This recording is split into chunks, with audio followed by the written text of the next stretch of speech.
I'm Sean White, and today we're meditating on fostering healthy relationships.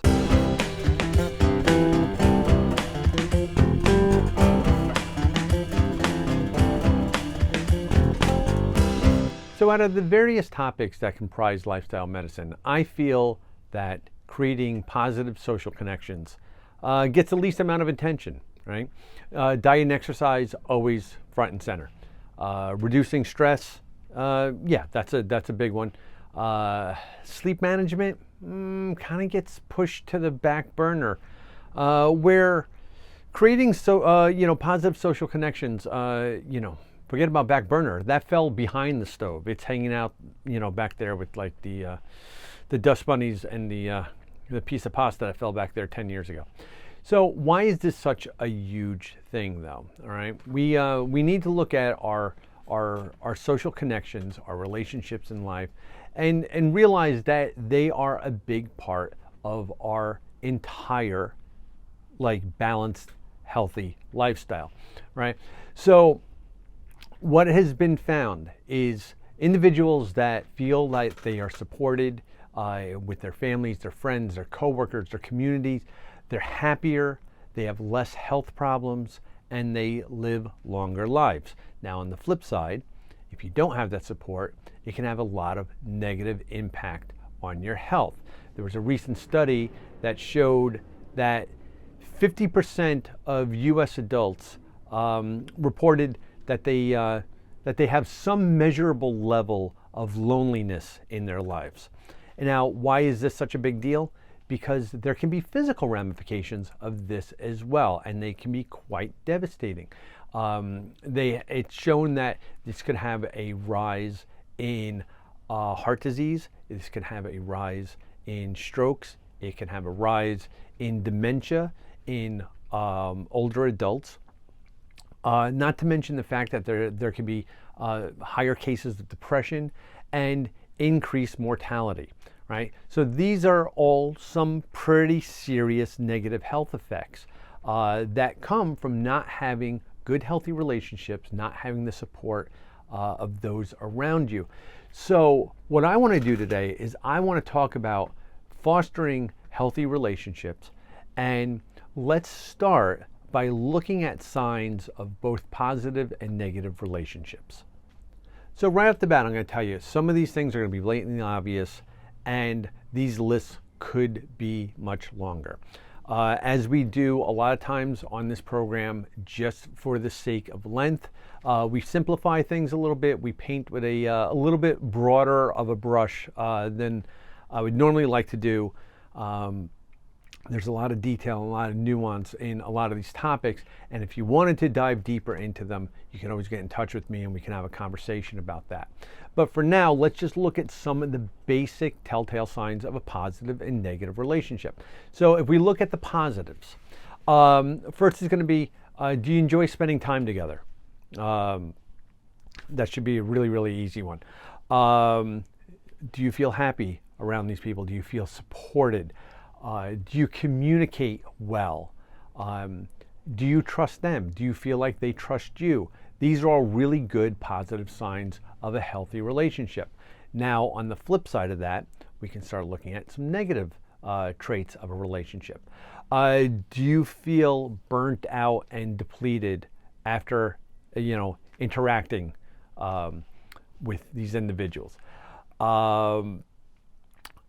Do you constantly have negative thoughts about the relationship? That should just be a big red flag right there. If you're constantly thinking how terrible this relationship is, that should be a big sign.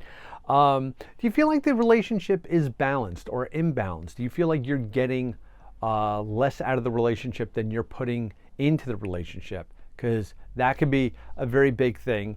And do you feel like you're being valued and or respected? Right? If you're not being respected in a relationship, or you don't feel like you're being valued, these are signs of negative relationships.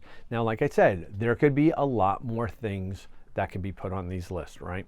Obviously, if you're being physically or verbally abused, that's a gigantic red flag. But so there's more things But these are really good basic ones just to look at, just to kind of gauge where you're at with a relationship. Now, some other variables that I just want to point out is sometimes what we're going through personally, or the type of people that we are personally, can impact how we think about things. Like, I'm an introvert, which a lot of people might not think, but in social situations, I can tend to get a little overwhelmed and kind of be looking for the exit or a quiet corner to go sit in. So I might feel completely burnt out after, some sort of function. But that to me doesn't mean that the relationship was negative. That could just be how I was that day, right? Or you can also have things where we might be projecting from one thing to another. So you might have had a really bad day at work, and then you might get ticked off about any little thing that happens in your home life, and you might think that your home life is negative, where it's really not. It's how you're feeling about this other thing. So sometimes we really kind of have to take a look at things. So let's look at things that we can do, or things to look at in regards to fostering a healthy relationship. So the first thing that I want to bring up is I want you to make sure that you're prioritizing your own well-being. Now, I know it's not always easy to put ourselves before others, right? Our wants and needs before other people's wants and needs. But we have to be mindful of that, right? Because if you're constantly doing things for other people and not for yourself, this is where resentments can start building up, right? This is when we can start having those negative thoughts about the relationship. This is when it feels imbalanced and we're not being valued, right? So you need to make sure that you're designated some time and space for yourself so you can recharge and reset. I always say that you can't draw water from a dry well, right? So if you're just completely depleted, you're not going to be as helpful in a relationship as you would be if you gave yourself a little bit of time and put your well-being first. So always think about that.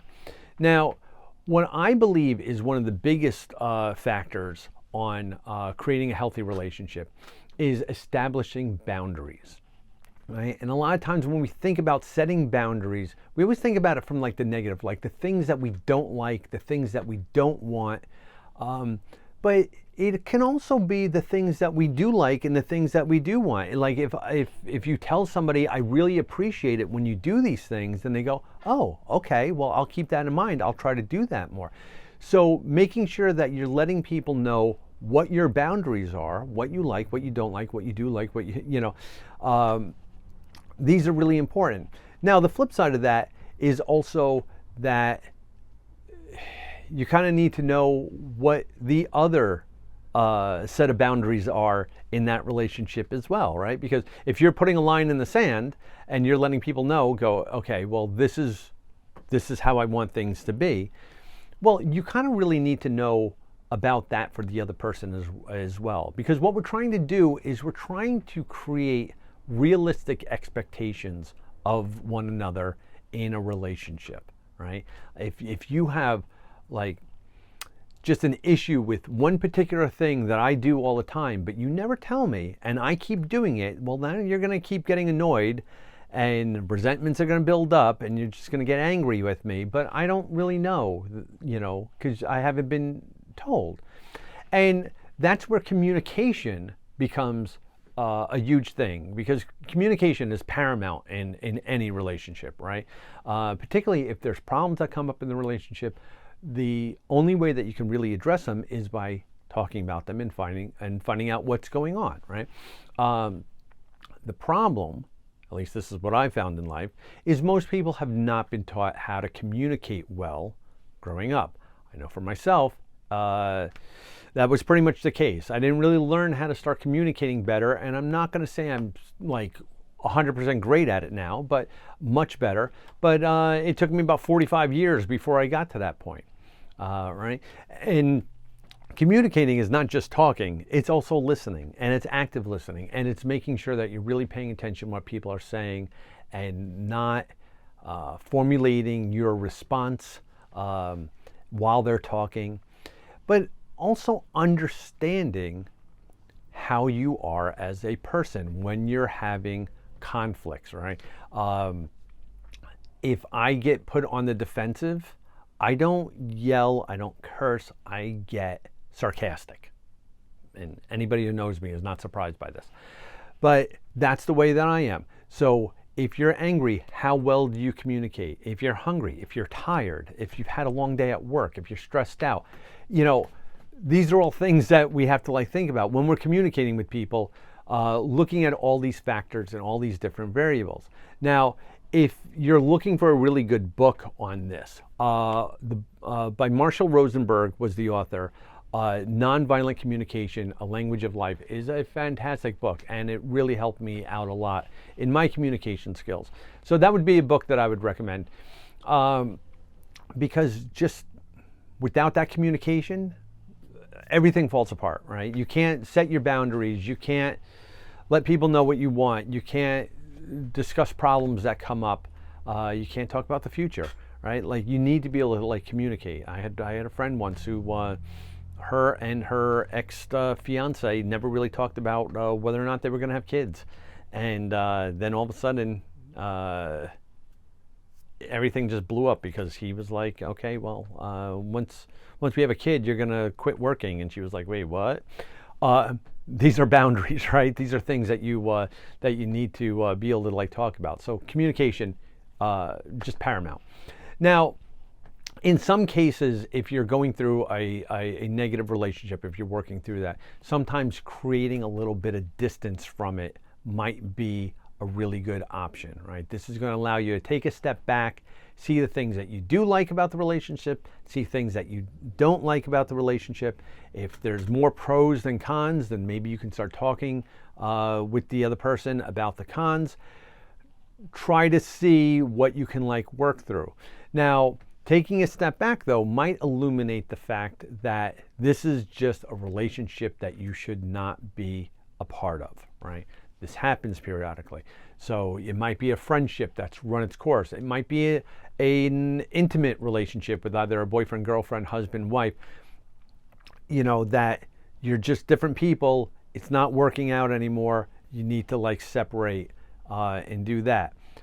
This is always an option. Now, when it comes to family and coworkers, I will say this becomes a lot trickier, right? It's not as easy just to remove yourself from those situations. Not impossible, just not as easy. And sometimes there can be compromises that can be made. Sometimes though, you do just stop talking to family members, right? I've had issues with that in the past, where there were just individuals in my life that were just negative and toxic, and I needed to remove myself from that situation, because at the end of the day, what we're trying to do is protect our own health, right? Negative relationships create stress and anxiety. Stress and anxiety create a whole bunch of negative health effects on us, right? And we're also talking about these negative relationships and not feeling supported, also creating all these different physical things like the heart disease, like the stroke. So we want to make sure that we are strong and healthy and living our best lives. And that's what I want for you. And that's why I do these videos. It's I want to give you this information. I want to give you things to think about. Now, like I said before, we're simplifying this whole topic of fostering healthy relationships because there's so much more that we can go into.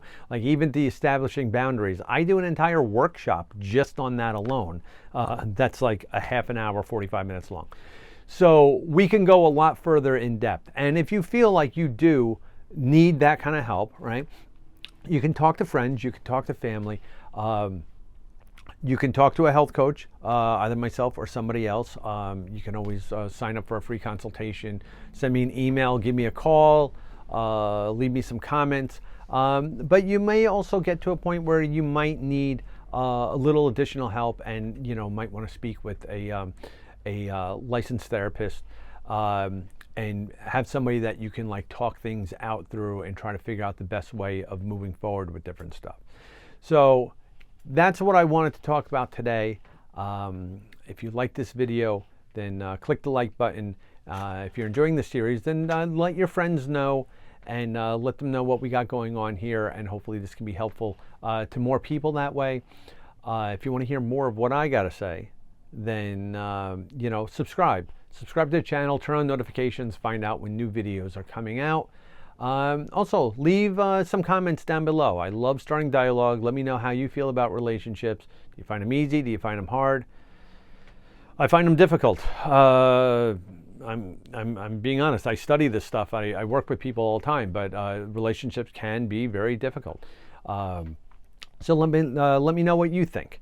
And until we speak again, be well, be safe, and be kind to everybody.